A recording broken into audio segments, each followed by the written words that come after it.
ओम श्री गणेशाय नमः। ओम श्री सरस्वतीय नमः। ओम श्री गुरुभ्यो नमः।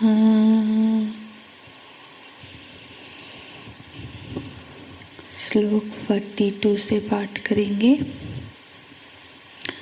यामिमां पुष्पितां वाचं प्रवदन्त्यविपश्चितः वेदवादरतः पार्थ नान्यदस्तीति वादिनः कामात्मानः स्वर्गपराः जन्मकर्मफलप्रदां क्रियाविशेषबहुलां भोगैश्वर्यगतिं प्रति भोगैश्वर्यप्रसक्तानां तया प्रहुतचेतसां व्यवसायात्मिका बुद्धिः समाधो न विधीयते। समाधो न विधीयते। जन्म कर्म फल प्रदाम। ये जो पुष्पित वाणी है वो जन्म रूपी कर्म फल को देने वाली है, क्योंकि उसमें सांसारिक भोगों की महत्व, उसमें ज़्यादातर सांसारिक भोगों को ही महत्व दिया गया है और उन भोगों का जो आसक्ति है वो आगे जन्म होने में कारण बनती है। तो ये जो पुष्पितां वाचम, तो उस वाणी की दूसरी विशेषता क्या है बोलते हैं, वो दूसरी विशेषता है कि क्रिया विशेष बहुलाम। श्लोक 43 ही देख रहे हैं हम। क्रिया विशेष बहुलाम, उस वाणी में ऐसे बहुत सारी बातें बताई जाती है जिसमें बहुत सारे क्रियाएं करनी होती है। क्रिया विशेष बहुलाम, विशेष विशेष तरह की, अनेक तरह की क्रियाएं करनी पड़ती है। क्रिया में मतलब कोई ना कोई विशेषता होती है। जैसे कि यदि शोभन परिस्थिति प्राप्त करनी है, स्वर्ग प्राप्त करनी है, तो फिर पूर्णमासी कर्म यज्ञ करनी होगी, चातुर्मास का व्रत करना होगा। ऐसे अनेक क्रियाएं हैं। माने यदि ऐसी आकांक्षा है तो फिर ये सब कर्म अनुष्ठान करने पड़ेंगे। और एक ही कर्म का अनुष्ठान करने से सब मिल जाएगा ऐसा नहीं, अनेक कर्म करने पड़ेंगे। तो क्रिया विशेष बहुलम, यह जो पुष्पित अर्थात दिखाव वाले जो सारे शोभन वाणी है, ये भोग और ऐश्वर्य की प्राप्ति के लिए जिन सकाम अनुष्ठानों का वर्णन करते हैं उनमें क्रियाओं की बहुलता रहती है। बहुलता मतलब अनेक तरह की क्रियाएं है, अर्थात उन अनुष्ठानों में अनेक तरह की विधियां का विधि विधान से पालन करके कर्म करना होगा। अनेक तरह की क्रियाएं करनी पड़ेगी, अनेक तरह की पदार्थों की जरूरत पड़ेगी और शरीर से भी अनेक मतलब बहुत परिश्रम की आवश्यकता होती है। और ये सब की चर्चा हम क्यों कर रहे हैं, क्योंकि ये सारी चर्चा हो रही है योग कर्म की, मतलब कर्म योग की, कर्म बुद्धि, योग बुद्धि की महिमा बताने के लिए। क्योंकि जो कर्म योग बुद्धि से रहित है उसकी क्या गति है, यहाँ पे उसका विषय वर्णन हो रहा है। और यदि ये जो गतियाँ हैं, क्या गति प्राप्त होती है जब कोई योग बुद्धि से युक्त होकर कर्म नहीं करता है। और यदि इस गतियों से मुक्ति होना होगा तो फिर तो योग बुद्धि का ही आश्रय लेना होगा। केवल कर्म का क्या स्थिति है? तो बोलते हैं क्रिया विशेष बहुला। कर्म में बहुत सावधानी रखनी पड़ती है। कर्म का फल प्राप्त करना होगा तो कर्म के शर्तों को मानना मतलब पूरा करना होता है। सावधानी बहुत निभानी पड़ती है, तभी जाके सफलता प्राप्त होती है। जैसे दृष्टांत के लिए यदि कोई यज्ञ कामना पूर्ण कोई यज्ञ कर रहे हैं, यज्ञों में भी बहुत सारे नियम होते हैं। जैसे कि यज्ञ किया और लकड़ी सूखी नहीं थी, धुआं निकला और यज्ञकर्ता के आंखों में आंसू आ गया, तो फिर तो देवता रुष्ट हो जाएंगे। फिर तो उसको फिर से प्रायश्चित कर्म करना होगा। इस तरह से अनेक विधि विधान है जिसका वो पालन यदि सावधानता से ना करे तो फल प्राप्ति नहीं होगी। आज के दिनों में भी ऐसे कर्म अनुष्ठान किया जाता है, पर बहुत लोगों को सटीक वो जो विधि विधान मालूम न होने के कारण उसकी सारी सावधानियाँ नियम पालन न कर पाने के कारण फल प्राप्ति नहीं हो पाती और इससे श्रद्धा भी टूट जाती है।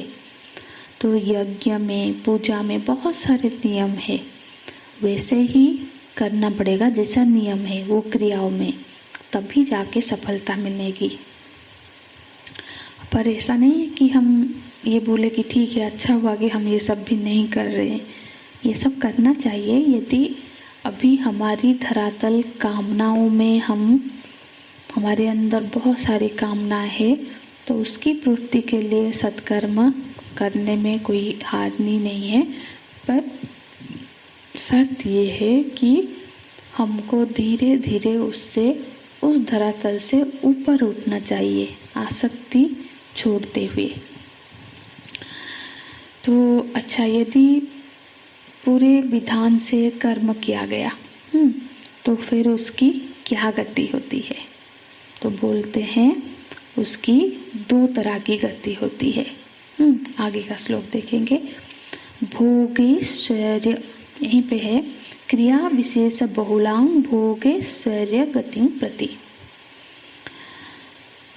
तो ये जो यदि क्रिया विशेष बहुलां, बहुत सारे क्रिया नीति नियम के बावजूद यदि बिल्कुल विधि विधान से वो कार्य किया जाए तो वो 2 गति प्रदान करती है, 2 तरह का गति प्रदान करती है। एक तो है कि वो क्रिया भोग प्रदान करती है और दूसरा ऐश्वर्य प्रदान करती है। गति मतलब प्राप्ति। तो भोगैश्वर्य गतिं प्रति ही, गति माने जैसे सद्गति तो वो कहा जाता है, तो मतलब सत की प्राप्ति हो गई, दुर्गति हो गई मतलब दुख की प्राप्ति हो गई। तो यहाँ गति क्या है? भोग और ऐश्वर्य की प्राप्ति। भोग माने जो शारीरिक सुख सुविधाएं, जो कंफर्ट है वो भोग है। माने शब्द, स्पर्श, रूप, रस और गंध, ये जो 5 विषय है, ये जो शरीर का जो आराम, मान, नाम मतलब जो सारी कंफर्ट देने वाले सुख लेने का नाम भोग है। इंद्रियों से जो सुख लिया जाता है, ये इंद्रियों के द्वार से जो सुख प्राप्त होता है उसको भोग कहते हैं। और भोग के लिए जो पदार्थ जैसे रुपए चाहिए, मकान चाहिए, चीज़ें सारी चाहिए, खाने पीने, जो उसका संग्रह किया जाता है उसका नाम ऐश्वर्य है। ऐसे ऐश्वर्य मतलब पद, प्रतिष्ठा, वो भी ऐश्वर्य है। तो इन भोग और ऐश्वर्य में जिनकी आसक्ति है, प्रियता है, तो यहाँ पे बोलते हैं तो 2 तरह की ऐसी पुष्पितांग वाणी से भोग और ऐश्वर्य की प्राप्ति होगी या फिर उसके लिए कामना जाग जाएगी। जब ऐसे वाणियाँ, ऐसे लुभावने वाणी बोलते हैं तो उससे क्या होगा? व्यक्ति के मन में वो सबको प्राप्त करने की इच्छा जाग जाएगी। तो फिर व्यक्ति को वो जो इच्छाएं है, वो कामना है, वो अपने बस में कर लेगी। तो आगे के श्लोक में बोलते हैं भोगैश्वर्य प्रसक्तानाम। तो ये जो भोग और ऐश्वर्य जो प्राप्त हुई है या फिर जिसको भविष्य में प्राप्त करने के लिए प्रयत्न करते हैं, चाहे वो प्राप्त हुआ हो या फिर चाहे वो उसके लिए प्रयत्नशील हो, तो वो उसके प्रति क्या करती है, प्रसक्त कर लेती है। भोगैश्वर्य प्रसक्तानम, प्रसक्त मतलब आसक्त, जैसे आसक्त होता है उस तरह से प्रसक्त है। भोग और ऐश्वर्य में आसक्त हो गया। आसक्त हो गया माने उसके अधीन हो गया, उसका गुलाम हो गया। भोग में आसक्त हो जाने का मतलब ये है कि भोग के अधीन हो गया। जब तक भोग न मिलेगा, जब तक वो इच्छा पूरा नहीं होगा, तब तक चैन ही नहीं है। तो हमारी स्वतंत्रता तो छिन गई। ऐश्वर्य न मिले तो तब तक चैन नहीं। इसको बोलते भोगैश्वर्य प्रसक्तानम। तो फिर इस आसक्ति ने क्या किया, ये जो भोग के प्रति, ये जो ऐश्वर्य के प्रति जो पुष्पिता वाणी सुन के हमारे मन में आसक्ति जाग गई, कामना जाग गया, उसने क्या किया, तया प्रहुत चेतसाम, तया अपहृत चेतसाम। इस आसक्ति ने उसका विवेक का अपहरण कर लिया। चेतस का अपहरण कर लिया। ऐसा नहीं कि उसके पास विवेक नहीं था, पर उसके पास जो विवेक था, पर उस विवेक का इस आसक्ति की वजह से उसका मानो कि विवेक का अपहरण हो गया। तो पुष्पितांग वाचम, पुष्पित बानी सुन के, ये जो सारी आसक्ति के बानी सुन के फिर उसके भीतर भोग और ऐश्वर्य प्राप्ति की इच्छा जाग गई और उस अभिलाषा ने उसकी बुद्धि को अपने आहोश में ले लिया, बस में कर लिया। अब वो बिल्कुल पराधीन हो गया। बस उसकी सारी क्रियाएं हैं उसको उस भोग को, उस ऐश्वर्य को प्राप्त करने के लिए ही अभी वो उसी लिए प्रयत्नरत है, बस उसके पीछे भाग रहा है। अब तो उसके प्राप्ति तक बिल्कुल उसको चैन ही नहीं है। तो बोलते हैं तया अपहृत चेतसाम। अब उसका विवेक अपहृत हो गया, चोरी हो गया। तो और ऐसी अपहृत विवेक वाले को जब हम थोड़ा सा हम जाके बोलेंगे कि थोड़ा सत्संग किया करो, थोड़ा सा सुबह उठ के भजन किया करो, सुबह शाम मंदिर जाया करो, ध्यान करो, तो फिर वो उसको ग्रहण नहीं होता है। भगवान बोलते हैं व्यवसायित्मिका बुद्धि ही समोधन विधीयते। व्यवसायितिका बुद्धि ही, जो ऐसी बुद्धि जैसी जिसकी ऐसी बुद्धि अपहृत हो गई है, उसको फिर यदि वो ना विधीयते, वो उसको समझ नहीं पाता है, नहीं ग्रहण करता है। इसलिए तो समाज में जब हम ऐसे भक्ति, ज्ञान, योग की बातें कहते हैं तो बहुत से लोग उसको समर्थन नहीं करते, नहीं समझ पाते।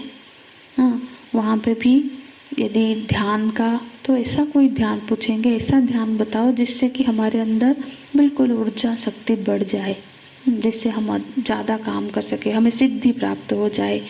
मतलब वही कामनाओं की पूर्ति में ही वो उसको उपयोग करना चाहेंगे। ऐसे दृष्टा बन के अपने अंदर अपने स्वरूप को जानना, ऐसा ध्यान में उनकी कोई रुचि नहीं है। यदि ईश्वर आराधना की बात बताएंगे तो फिर नहीं, ऐसा कोई आराधना, ऐसा कोई पूजा है कि जिससे मेरा प्रमोशन हो जाए, मेरी सिलेक्शन हो जाए, तो फिर वो बात बताओ। उससे अलावा और कुछ समझ में नहीं आता है। इसीलिए व्यवस्मायित का बुद्धि ही समाधो न विधीयते। जिसकी बुद्धि बाहर बाहर ही भटक रही है, बाहर ही सुख ढूंढ रही है, उसके अंतःकरण में एकाग्रता कैसे आ पाएगी। इसीलिए बोलते समाधो। समाधो मतलब अंतःकरण, अंतःकरण को समाधो का, अंतःकरण में प्रवेश करना, अंतःकरण की शांति, अंतःकरण की शुद्धि, ये सब चीज़ें में वो न विधीयते। अब उसको वो सब चीज़ों में कोई समाधान नहीं दिखता है, वो उसको स्वीकार नहीं करता है, जिसकी निश्चयात्मिका बुद्धि नहीं है। तो यहाँ पे ये एक विषय भगवान लेते हैं कि जो योग बुद्धि से युक्त होकर कर्म नहीं करते हैं उनकी स्थिति क्या होती है। असल में यहाँ पे योग बुद्धि का महिमा ही वर्णन है कि क्यों योग बुद्धि संपन्न होकर हमको कर्म में रत होना चाहिए। तो आगे के श्लोक कल देखेंगे। हरि ओम तत्सत। ओम पूर्णमिदः पूर्णमिदं पूर्णात् पूर्णमुदच्यते पूर्णस्य पूर्णमादाय पूर्णमेवावशिष्यते। ओम शांति शांति शांति। हरि ओम। श्री गुरुभ्यो नमः। हरि ओम।